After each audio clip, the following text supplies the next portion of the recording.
먼지 쌓인 서재에 온기가 스며들 때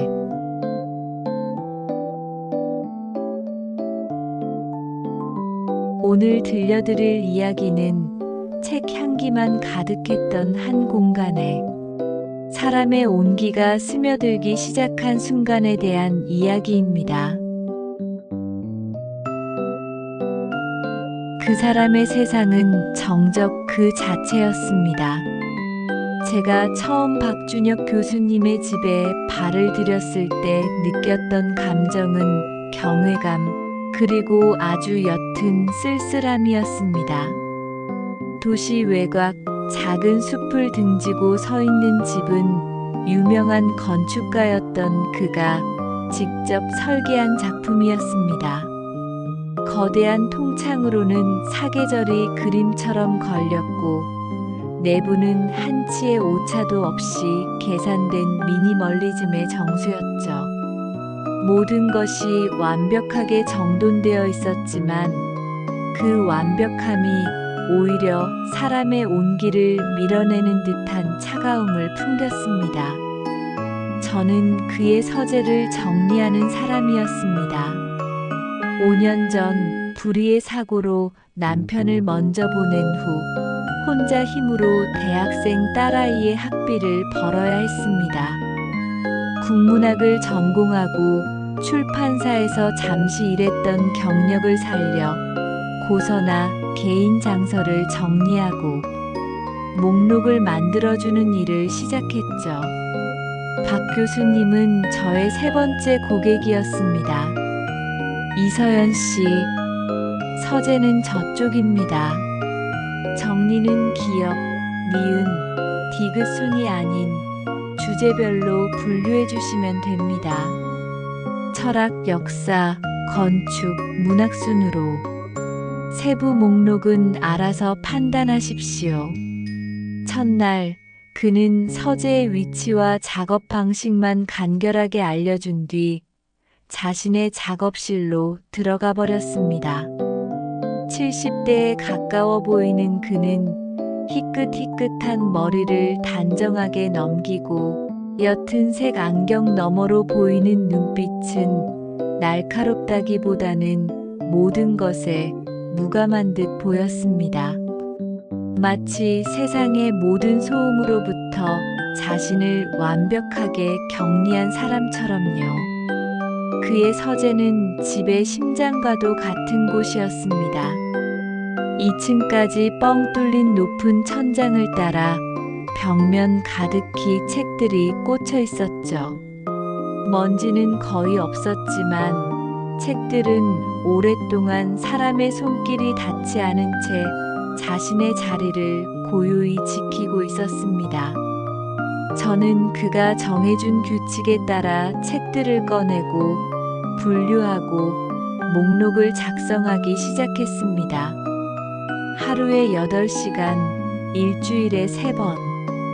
그 집에서 들리는 소리라고는 제가 책을 옮기는 소리, 사각거리는 연필 소리, 그리고 아주 가끔 그의 작업실에서 들려오는 희미한 키보드 소리뿐이었습니다. 식사는 각자 해결했습니다. 저는 도시락을 싸와 서재 구석에서 조용히 먹었고 그는 점심시간이 되면 어김없이 배달 온 샐러드와 샌드위치가 담긴 종이 상자를 들고 작업실로 들어갔습니다. 그가 먹는 음식은 늘 똑같았습니다. 영양소는 계산되었을지 몰라도 어떠한 즐거움이나 온기도 느껴지지 않는 그저 생존을 위한 연료처럼 보였습니다. 한 달쯤 지났을까요? 그날은 문학 서적들을 정리하고 있었습니다. 낡은 시집과 소설들 사이에서 유독 손때가 많이 묻은 책 한 권을 발견했습니다. 두꺼운 양장본 사이에 편지 봉투 같은 것이 끼워져 있었죠.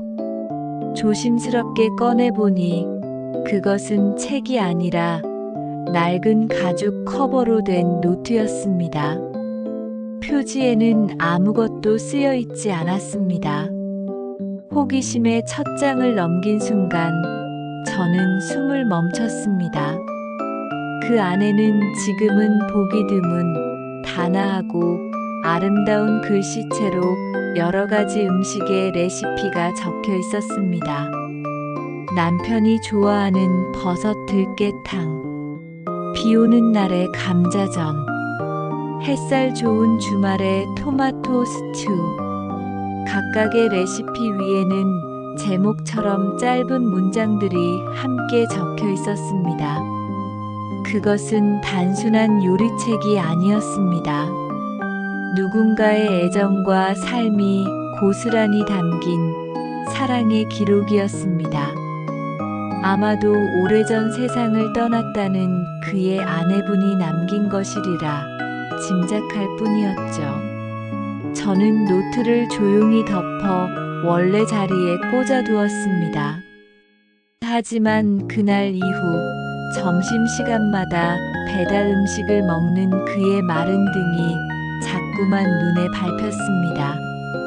완벽하게 관리된 저 집과 완벽하게 고립된 저 사람이 겹쳐 보였습니다.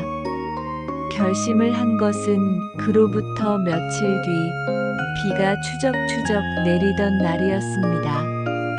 창밖을 때리는 빗소리에 집안의 정적은 더욱 깊어졌습니다. 그날따라 제 도시락은 초라했고 그의 샌드위치는 더 차갑게 보였습니다.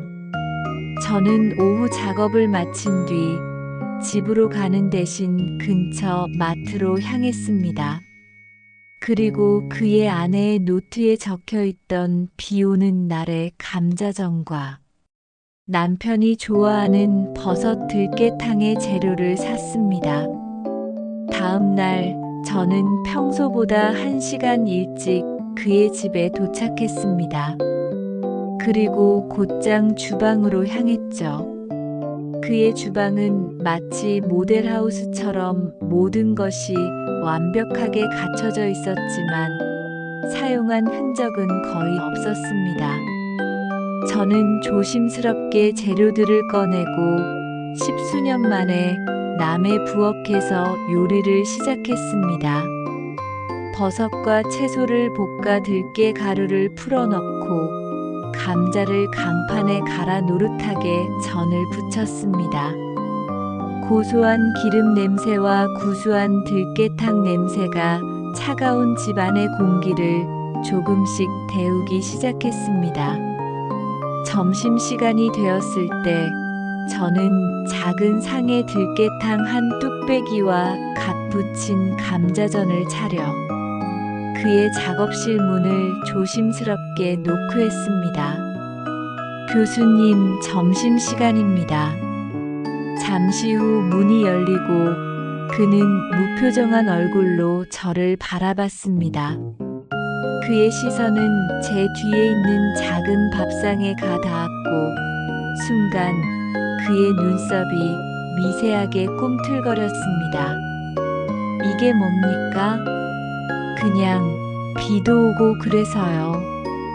제가 먹으려고 좀 많이 했는데 혹시 괜찮으시면 같이 드실까 해서요.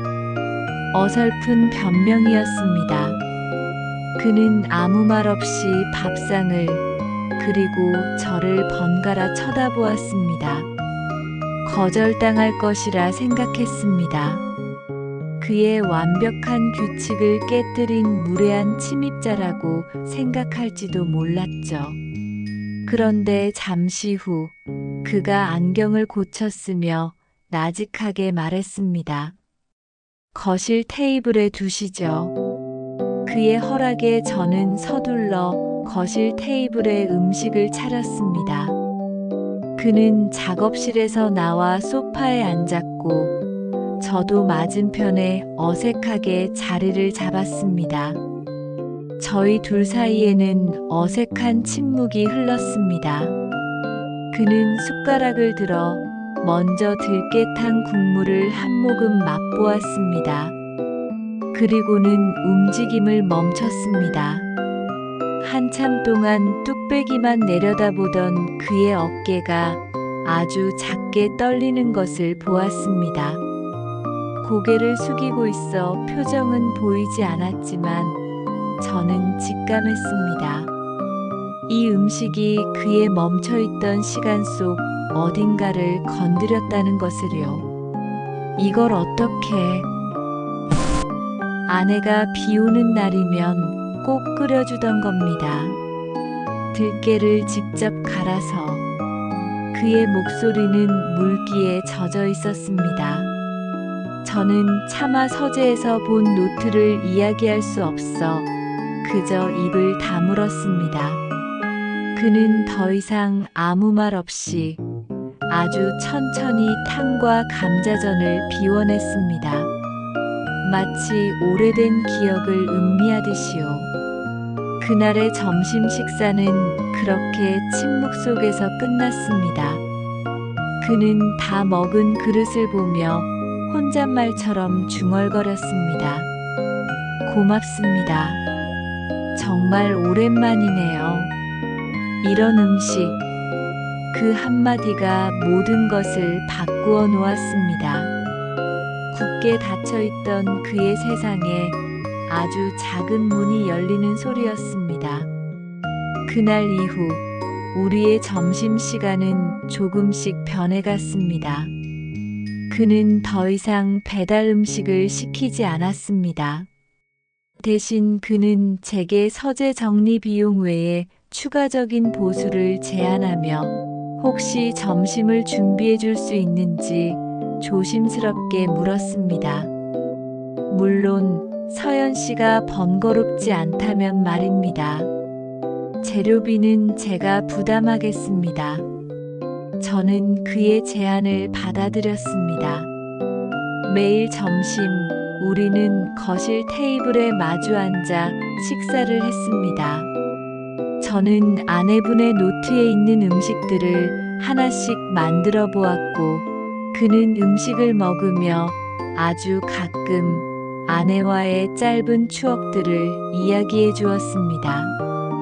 토마토 스튜를 먹던 날엔 햇살 좋은 주말에 함께 정원을 가꾸던 이야기를, 된장찌개를 먹던 날엔 신혼초, 단칸방에서 끓여 먹던 서툰 찌개 맛을 추억했습니다.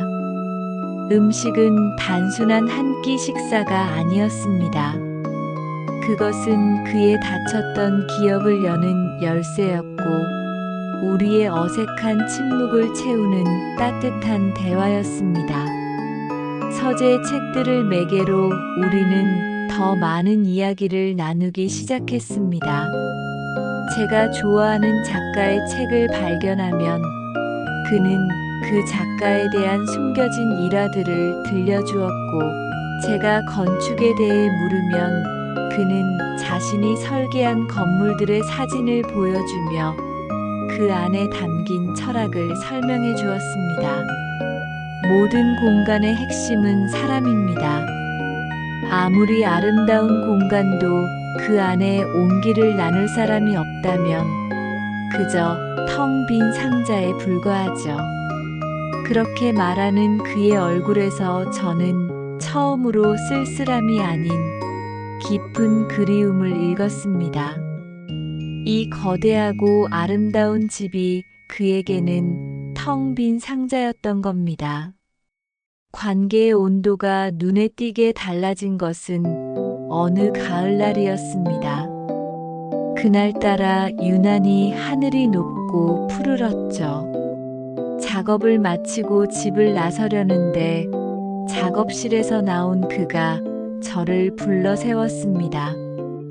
이서연 씨, 잠시만요. 그의 손에는 작은 책 한 권이 들려 있었습니다. 조금 낡아 보이는 초판본 시집이었습니다. 서재를 정리하다 보니 이게 2권 있더군요. 혹시 윤동주 시인 좋아하십니까? 제가 가장 좋아하는 시인이었습니다. 젊은 시절 그의 시를 베꼈으며 위로받던 날들이 떠올라 저도 모르게 환하게 웃었습니다. 네, 정말 좋아해요. 어떻게 아셨어요? 지난번에 서가 앞에서 한참을 서 계시더군요. 그냥 그럴 것 같았습니다. 그는 시집을 제게 건네며 말했습니다. 무심한 듯 건네는 선물이었지만 그 안에는 저라는 사람에 대한 그의 세심한 관찰이 담겨 있었습니다. 심장이 쿵 하고 작게 내려앉는 기분이었습니다. 남편이 죽은 후 저는 누군가의 아내도 사랑받는 여자도 아닌 그저 생활비를 버는 가장일 뿐이었습니다. 그런데 아주 오랜만에 누군가가 저를 한 명의 사람으로 여자로 바라봐주고 있다는 느낌을 받았습니다. 고맙습니다, 교수님. 정말 소중히 간직할게요. 그는 제 감사 인사에 그저 희미하게 웃어 보일 뿐이었습니다. 하지만 저는 보았습니다. 무표정 뒤에 감춰져 있던 그의 따뜻한 눈빛을요. 며칠 뒤 그는 제게 뜻밖의 제안을 했습니다. 이번 주말에 혹시 시간 괜찮으십니까? 네. 네. 특별한 약속은 없습니다만. 제가 가끔 가는 헌책방이 있는데 이번에 오래된 건축 잡지들이 좀 들어왔다고 해서요. 가는 길에 서연 씨가 좋아할 만한 책들도 있을 것 같아서. 괜찮다면 같이 가시겠습니까? 그것은 일이 아닌 명백한 개인적인 약속이었습니다. 저는 잠시 망설였지만 이내 고개를 끄덕였습니다. 그의 세상에 조금 더 들어가 보고 싶다는 호기심 그리고 설렘이 두려움보다 더 컸습니다. 주말에 만난 그는 늘 입던 단정한 실내복이 아닌 부드러운 질감의 스웨터와 면바지 차림이었습니다. 한결 편안하고 부드러워 보였죠. 우리가 함께 간 헌책방은 시간이 멈춘 듯한 아늑한 공간이었습니다. 그는 건축 잡지들을 살폈고 저는 문학서가 사이를 거닐었습니다. 우리는 각자 책을 구경하면서도 힐끗힐끗 서로를 의식했습니다. 책장을 사이에 두고 눈이 마주쳤을 때 우리는 아이들처럼 어색하게 웃음을 터뜨렸습니다. 책방을 나온 우리는 근처의 작은 공원 벤치에 앉았습니다. 따스한 가을 햇살 아래 우리는 처음으로 일이 아닌 서로의 삶에 대해 이야기했습니다.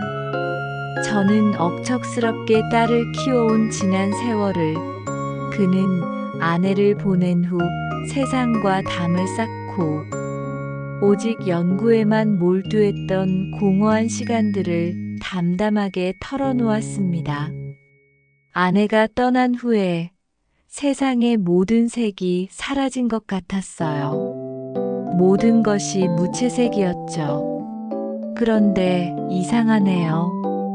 요즘 자꾸 잊고 있던 색들이 하나씩 보이기 시작합니다. 오늘 하늘색이 저렇게 푸르렀다는 것도, 저기 저 단풍잎이 저렇게 붉었다는 것도 오늘 처음 알았습니다. 그는 저를 바라보며 말했습니다. 그의 눈빛은 더 이상 공허하지 않았습니다. 그 안에는 따뜻하고 진솔한 감정이 담겨 있었습니다. 제 손등 위로 그의 손이 조심스럽게 포개졌습니다. 조금 거칠고 서툴었지만 세상에서 가장 따뜻한 온기였습니다. 저는 그의 손을 뿌리치지 않았습니다.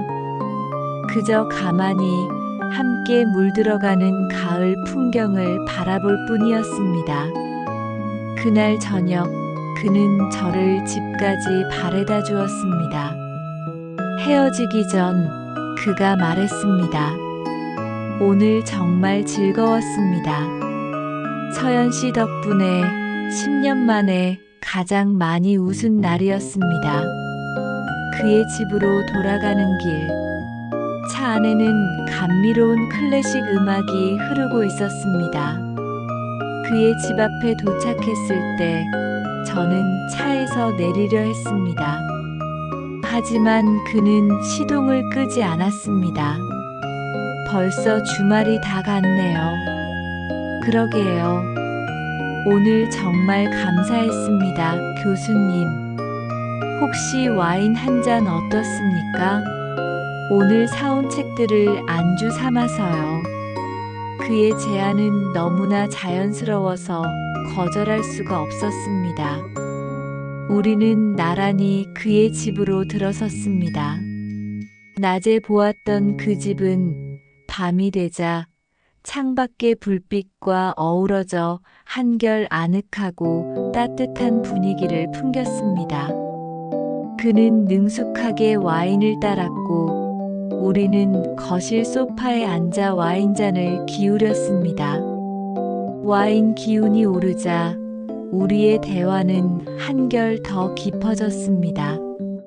그는 건축가로서의 화려했던 삶 뒤에 숨겨진 외로움을, 저는 남편의 빈자리를 채우려 애썼던 고단함을 이야기했습니다. 우리는 서로의 상처를 보듬고 서로의 고독을 이해했습니다. 서연 씨를 처음 봤을 때 사실 조금 놀랐습니다. 너무 아름다워서요. 하지만 괜히 내 마음이 신경 쓰일까 싶어 일부러 더 무심한 척했죠. 참 어리석었습니다. 저는 교수님이 처음엔 너무 무서웠어요. 얼음장처럼 차가운 분인 줄 알았죠. 그런데 아니었어요. 교수님은 차가운 게 아니라 그냥 오랫동안 혼자 계셔서 따뜻해지는 법을 잊으셨던 것 뿐이에요. 저는 저도 모르게 손을 뻗어 그의 뺨을 어루만졌습니다. 그는 놀란 듯 했지만 피하지 않고 오히려 제 손등에 자신의 뺨을 가만히 기댔습니다. 밤은 깊어갔고 와인병은 비워졌습니다. 이제는 정말 집으로 돌아가야 할 시간이었습니다. 제가 자리에서 일어나려 하자 그가 제 손목을 부드럽게 잡았습니다. 가지 마세요. 이 집이 다시 텅 빈 상자가 되는 게 싫습니다. 오늘은 그냥 이 온기가 좀 더 머물렀으면 좋겠습니다. 그의 눈빛은 진심이었습니다. 어떤 욕망이나 조급함이 아닌 그저 한 사람의 온기를 그리워하는 간절함이었습니다. 밤길이 위험하니 객실에서 자고 가세요. 아무것도 걱정하지 않아도 됩니다. 그냥 말동무가 되어 주십시오. 저는 그의 눈을 바라보았습니다. 그리고 아주 천천히 고개를 끄덕였습니다. 그날 밤 우리는 한 침대를 쓰진 않았지만 저는 그의 집 객실에서 잠이 들었습니다. 하지만 이상하게도 혼자라는 느낌이 들지 않았습니다. 이 거대한 집 어딘가에 그가 있다는 사실만으로도 밤은 충분히 따뜻했습니다. 다음 날 아침 제가 눈을 떴을 때 주방에서는 고소한 커피 향이 풍겨왔습니다. 거실로 나가보니 그가 서툰 솜씨로 토스트를 굽고 있었습니다. 늘 제가 식사를 준비했었는데 그가 차려주는 아침은 처음이었습니다. 좋은 아침입니다. 별거 아니지만 아침 식사 같이 하시죠. 우리는 햇살이 쏟아지는 창가에 앉아 함께 토스트를 먹었습니다. 어젯밤의 어색함은 사라지고 마치 오랫동안 함께 아침을 맞이한 부부처럼 편안했습니다. 식사를 마친 후 그가 진지한 얼굴로 저를 바라보며 말했습니다. 서연 씨, 제가 제안을 하나 해도 되겠습니까? 네. 이 서재 정리 언제까지 계속할 수는 없겠죠. 언젠가는 끝나겠죠. 그렇겠죠. 그 계약이 끝나면 저와 새로운 계약을 하지 않으시겠습니까? 그는 잠시 말을 고르더니 이내 결심한 듯 말을 이었습니다. 월급이나 고용 조건 같은 건 없습니다. 대신 이 집의 남은 공간과 제 남은 시간을 함께 채워줄 동반자라는 직책입니다. 계약 기간은 평생이고요. 저는 놀라 아무 말도 할 수 없었습니다. 그의 얼굴은 장난기가 아닌 조금의 수줍음과 진지함으로 가득 차 있었습니다. 이 집은 너무 넓고 제 시간은 너무 많이 남았습니다. 혼자서는 다 채울 수가 없어요. 서연 씨가 도와주시겠습니까? 저는 천천히 고개를 끄덕였습니다. 눈물이 핑 돌았지만 웃음이 나왔습니다. 차갑고 텅 비었던 그의 세상에 어느새 저도 모르게 깊이 스며들어 버렸다는 것을 깨달았습니다. 그 후로 많은 것이 변했습니다. 저는 그의 집으로 들어와 함께 살게 되었습니다. 서재 정리는 끝났지만 우리의 진짜 이야기는 이제 막 시작되었죠. 우리는 함께 정원을 가꾸고 함께 장을 보고 함께 저녁을 준비합니다. 주말이면 헌책방에 가거나 작은 음악회에 가기도 하죠. 이제 그의 집에서는 늘 따뜻한 음식 냄새와 잔잔한 음악 소리, 그리고 우리의 나지막한 웃음소리가 흘러나옵니다. 먼지 쌓인 서재에 온기가 스며들기 시작했던 그날처럼 우리의 남은 시간도 서로의 온기로 따뜻하게 채워지고 있습니다. 혼자일 때 보이지 않던 세상의 수많은 색깔들을 우리는 이제 함께 바라보고 있습니다.